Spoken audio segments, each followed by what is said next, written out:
Daft Punk, ça. Eh oui, oui. Eh Un oui. carton, c'est Alors bien. aujourd'hui, on compose, tout le monde compose avec un ordinateur. Alors on a l'impression que maintenant, il faut absolument un ordinateur pour pouvoir composer d'une façon électronique. Aujourd'hui, effectivement, la musique électronique s'est adaptée, mais il faut savoir qu'elle a commencé à se développer dans les années 30.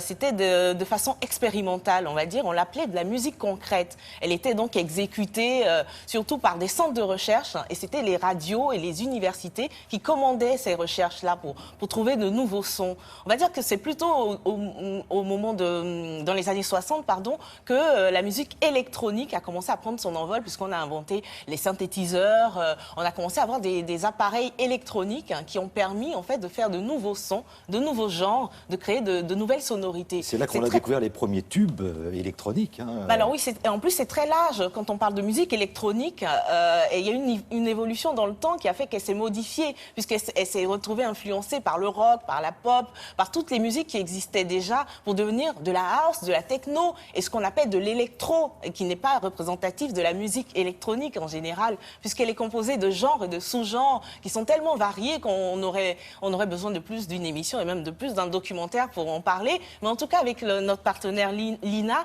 nous avons décidé de faire comme ça un petit tour d'horizon, et vous allez voir que la musique électronique est vraiment très riche et vient de très loin. On regarde tout de suite.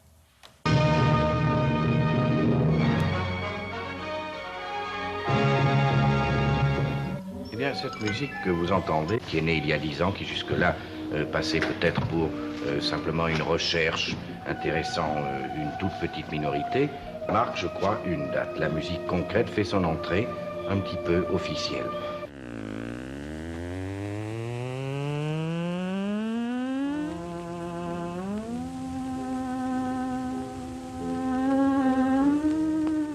Depuis la fin du XVIIIe siècle, les physiciens et les musiciens sont partis à la recherche du son parfait. J'ai dit que vous représentiez tous les musiciens, vous tout seul, c'est un peu exagéré. En fait, avec la musique électronique, vous arrivez à combien de combinaisons? Eh bien, nous arrivons exactement à 397 combinaisons absolument différentes les unes des autres. Je fais cette musique avec des moyens électroacoustiques depuis 20 ans et que j'ai mis petit à petit au point un certain nombre d'appareils qui me permettent de créer cette musique. C'est une musique électronique, électroacoustique, concrète. Enfin, c'est une musique pour moi totale qui représente un monde sonore très personnel, nouveau et actuel.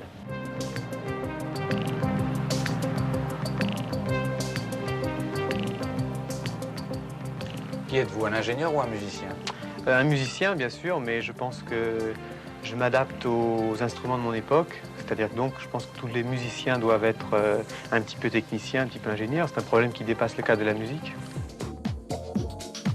Il y a 10 ans, une radio au bas de la bande FM choisissait de laisser ses platines à de jeunes disques jockeys, scratchant les disques de compilation de sons récoltés sur de petits ordinateurs domestiques.